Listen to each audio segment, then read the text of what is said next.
ओम नमः शिवाय। जय श्री राम। मेरे प्यारे श्रोतागणों और मेरे प्यारे सब्सक्राइबर्स, मैं नरेंद्र वर्मा आपका भक्ति स्टोरी में एक बार से फिर स्वागत अभिनंदन करता हूं। आशा करता हूं आप सब ठीक होंगे।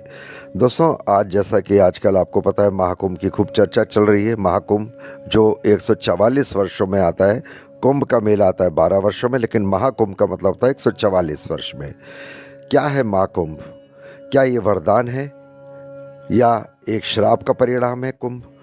पुराणों में छिपी इस कहानी को आइए आज मैं आपके सामने उजागर करता हूँ कि श्राप का परिणाम था या फिर एक वरदान था। जानते हैं पूरी कहानी महाकुंभ की। आज मैं आपको बताऊंगा। जैसे मैंने बताया, कुंभ 12 वर्षों में आता है, अर्ध कुंभ 6 वर्षों में आता है, महाकुंभ 144 वर्षों में आता है। चलिए जानते हैं। जानने से पहले आपसे अनुरोध करूंगा, प्लीज़ ब्लॉग को अधिक से अधिक सब्सक्राइब करें, शेयर करें, बेल आइकन को प्रेस करें। हाँ, और I will request to YouTube, please unfreeze my vlog, please request. आइए, इस पूरी परंपरा के पीछे एक ऋषि का श्राप है जो आज वरदान बनकर हमारे सामने है। देवलोक से निकली इस परंपरा की धारा में मानवता के पुण्य का वरदान तो है ही, साथ ही ये नीति की नैतिकता का शिक्षा का आधार भी है। स्कंद पुराण में इस कथा का वर्णन है। इसके मुताबिक स्वर्ग की राजधानी अमरावती हर सुखों से भरी हुई थी और इन्हीं सुखों के कारण इसका स्वर्ग नाम सार्थक था। देवताओं ने कई वर्षों तक चले देवासुर संग्राम को जीत लिया था और इसके कारण उन्हें अब शत्रुओं का भी भय नहीं था।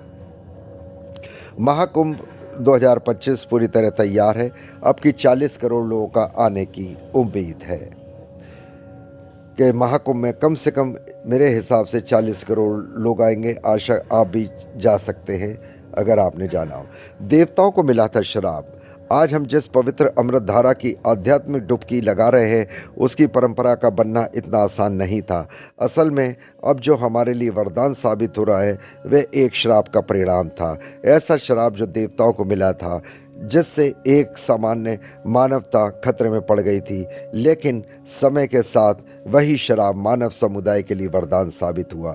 स्कंद पुराण में दर्ज है कथा कि इस पूरी परंपरा के पीछे एक ऋषि का श्राप है जो आज वरदान साबित हुआ। देवलोक से निकली इस परंपरा की धारा को मानवता के पुण्य वरदान तो है ही, साथ ही नीति की नैतिकता का शिक्षा का आधार है। स्कंद पुराण में इस कथा का वर्णन मुताबिक स्वर्ग की राजधानी अमरावती में हर सुखों से भरी हुई थी। इन्हीं कारण से सुखों का सर नाम स्वर्ग सार्थक हुआ। देवताओं ने कई वर्ष तक चले देवासुर संग्राम में जीत लिया था और शत्रुओं को उन्हें भय भी नहीं था। कुल मिलाकर स्वर्ग में आने से प्रसन्न हवा बह रही थी, फूलों की धुंधली महक और दिशा में संगीत, नया संयोजन, कूप ऐश्वर्य विलास था और चारों तरफ गाना स्वर्ग नाच हो रहा था। इसके असर यह था कि देवताओं में धीरे धीरे कर्तव्य को छोड़कर आमोद प्रमोद और विलासता में डूबते चले गए। ऐसे डूबे कि उन्हें ज्ञात ही नहीं था कि संसार के प्रति उनका कुछ दायित्व है। वे गंधर्वों से दिन में 8-8 पहर नए नए राग सुनते और सोमरस मदिरा में चूर रहते। एक बैरागी तो ये सब कुछ के चिन्ह थे, लेकिन असल में आने वाली विपत्ति का शोर था। इन सब के पीछे का कारण था देव दानवों का युद्ध, जिसमें देवराज इंद्र ने विजय पाई थी। हालांकि इन्हीं विजय त्रिदेवों ब्रह्मा विष्णु ने दिलाई थी, जिसके कारण इंद्र को विजय मिली थी। लेकिन विजय का अभिमान ऐसा हो गया, अब सोच बैठे थे कि कोई आक्रमण होगा ही नहीं स्वर्ग पे। देवगुरु बृहस्पति की चिंता भी यही थी कि भविष्य की आशंका से कम चिंतित थे, लेकिन वर्तमान में संकट था कि राग रंग में डूबे देवराज इंद्र विलासता में डूबे हुए, कोई बैठक नहीं थी, कोई कुछ भी, संसार का संतुलन की कोई उन्हें परवाह नहीं थी। सप्तऋषियों ने इनकी चिंता जताई, लेकिन अभी यह युद्ध के कारण वह भी मन में शांति को भंग नहीं देना चाहते थे।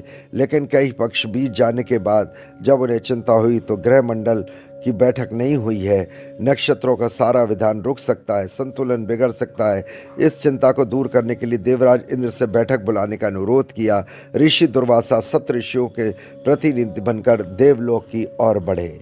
ऋषि दुर्वासा को इंद्र का अभिमान का अंदाजा तो था ही, लेकिन फिर भी वे सोच रहे थे संकट को समझने के लिए इस परिस्थिति को जरूर समझ लेंगे। जब ऋषि दुर्वासा देवराज को समझाने चले तो रास्ते में उनकी मुलाकात नारद जी से हुई। नारद जी ने बैजंती पुष्पों की माला ऋषि दुर्वासा को दी और कहा, यह सुगंधित है, आप देवराज इंद्र को भेंट कर देना। दुर्वासा ने उस माला को रख लिया और सोचा कि इसी को भेंट कर दूंगा। ऋषि का हुआ अपमान। जब ऋषि दुर्वासा ने सोचा कि इंद्र अगर उनकी बात नहीं समझे तो दुर्लभ उपहार से उन्हें बात समझाने का दबाव जरूर पड़ेगा।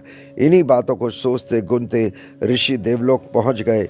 देवलोक पहुंच दुर्वासा को प्रारंभ में अनिष्ट आशंका हुई, लेकिन इंद्र ने मन में जगे अभिमान को समझ गए और द्वारपाल को सूचना दिए जाने के बाद भी इंद्र उनके स्वागत के लिए सभा में नहीं पहुंचे। इससे ऋषि को बहुत झटका लगा। इसके बाद जब काफ़ी देर मंडल पहुंचे तो चारों तरफ आमोद प्रमोद वातावरण बना हुआ था। ऋषि दुर्वासा ने ये सब देखा और उनको क्रोध आ गया और उन्होंने दुर्वासा को इतना क्रोध आया कि ऋषि के आमतौर पहचाने जाते हैं गुस्से में, लेकिन गुस्सा बैठाए दबे हुए बैठे थे। लेकिन इंद्र को हर तरफ हरकत हो रही गलतियों से क्रोध की ज्वालामुखी फूट पड़ी और गुस्से में जोर से गरजे और कहा, जिस विजय ऐश्वर्य धन और धान्य का अभिमान में तुम नैतिकता भूल चुके हो इंद्र, तुमसे ये छीन जाएगा स्वर्ग और तुम लक्ष्मीहीन हो जाओगे।